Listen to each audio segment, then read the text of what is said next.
Psalm 95. Come, let us sing for joy to the Lord. Let us shout aloud to the rock of our salvation. Let us come before him with thanksgiving, and extol him with music and song. For the Lord is the great God, the great King above all gods. In his hand are the depths of the earth, and the mountain peaks belong to him. The sea is his, for he made it, and his hands formed the dry land. Come, let us bow down in worship. Let us kneel before the Lord our Maker. For he is our God, and we are the people of his pasture, the flock under his care. Today, if only you would hear his voice.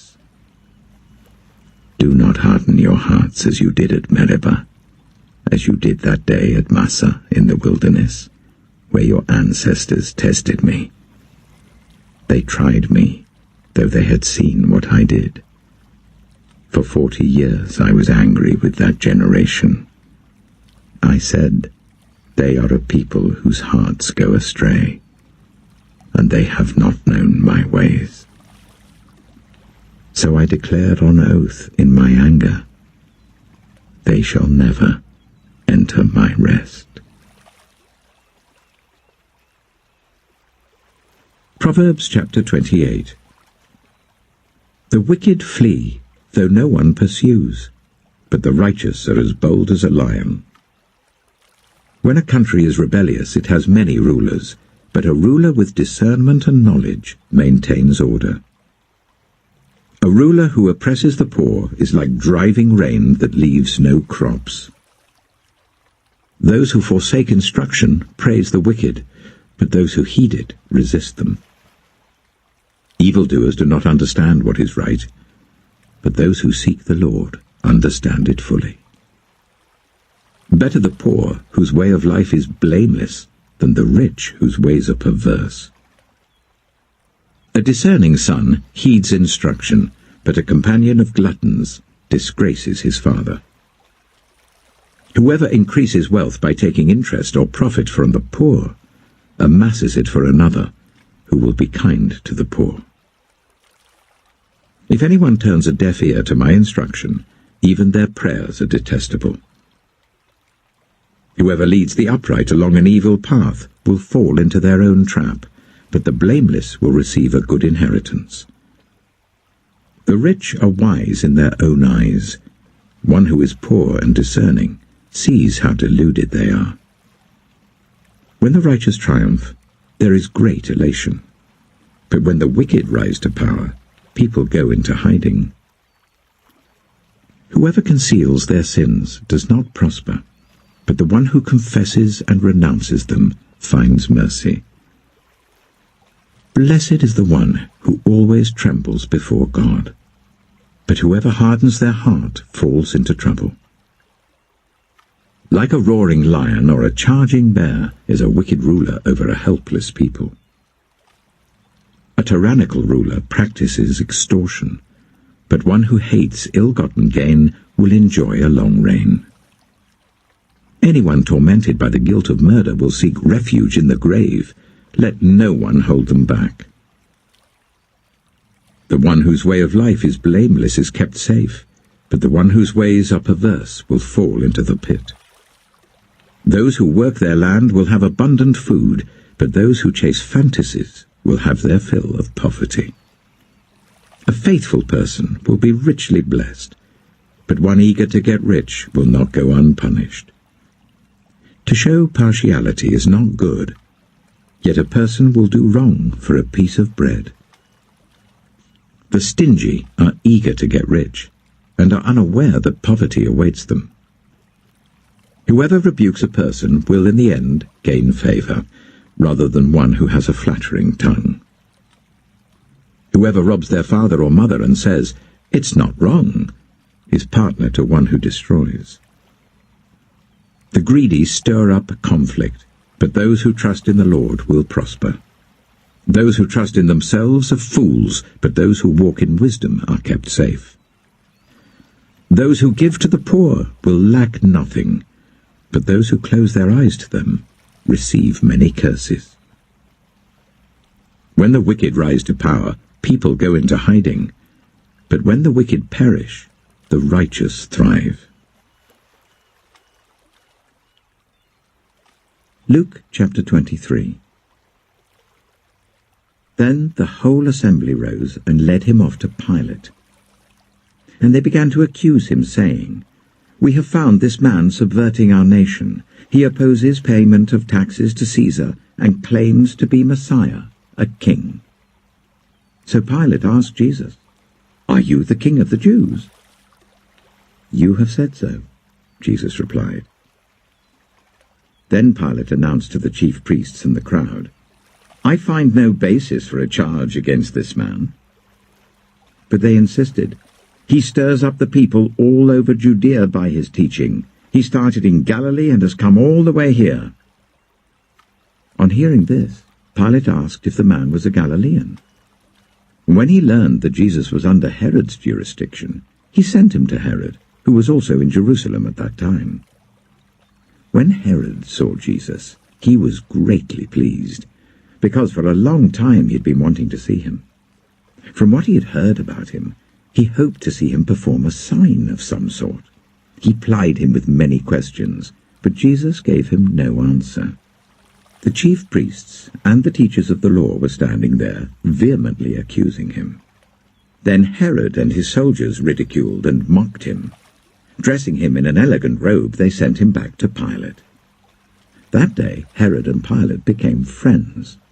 Before this, they had been enemies. Pilate called together the chief priests, the rulers, and the people, and said to them, "You brought me this man as one who was inciting the people to rebellion. I have examined him in your presence, and have found no basis for your charges against him. Neither has Herod, for he sent him back to us. As you can see, he has done nothing to deserve death. Therefore, I will punish him, and then release him." But the whole crowd shouted, "Away with this man! Release Barabbas to us!" And Barabbas had been thrown into prison for an insurrection in the city and for murder. Wanting to release Jesus, Pilate appealed to them again, but they kept shouting, "Crucify him! Crucify him!"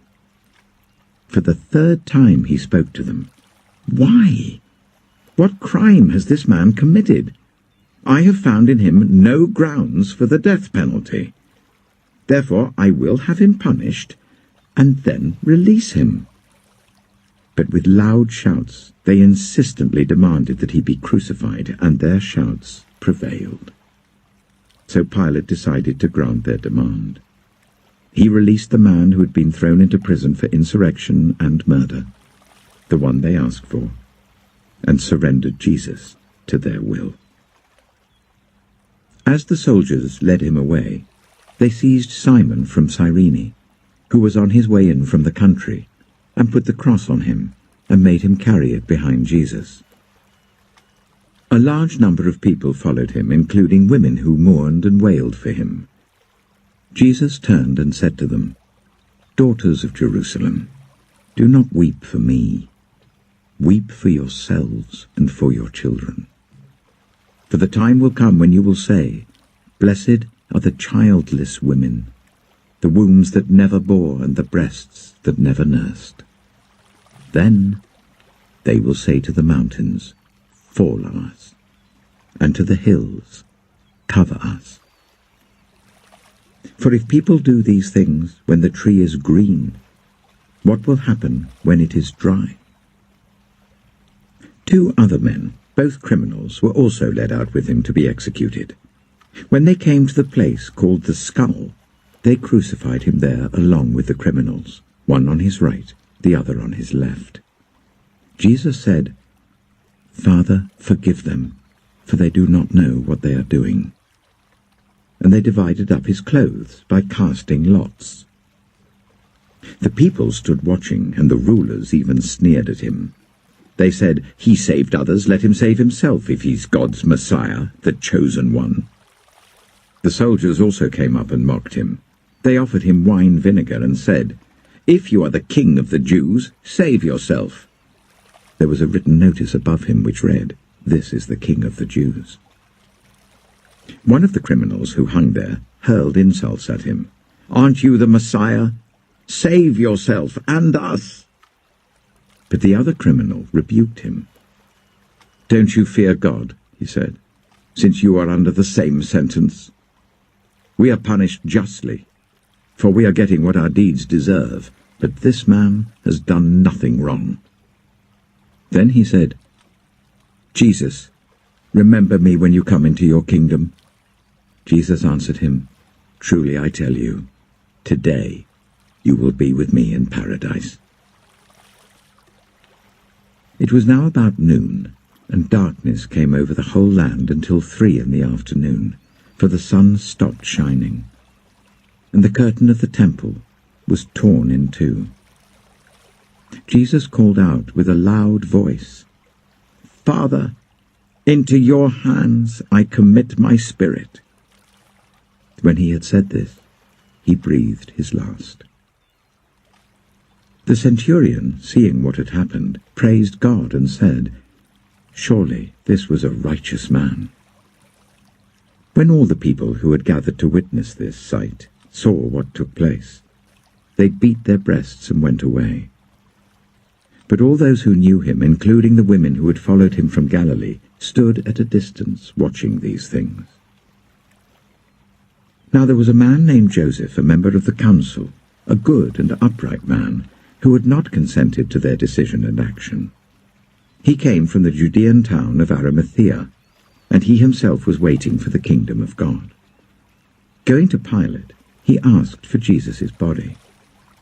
Then he took it down, wrapped it in linen cloth, and placed it in a tomb cut in the rock, one in which no one had yet been laid. It was preparation day, and the Sabbath was about to begin. The women who had come with Jesus from Galilee followed Joseph and saw the tomb and how his body was laid in it. Then they went home and prepared spices and perfumes, but they rested on the Sabbath in obedience to the commandment.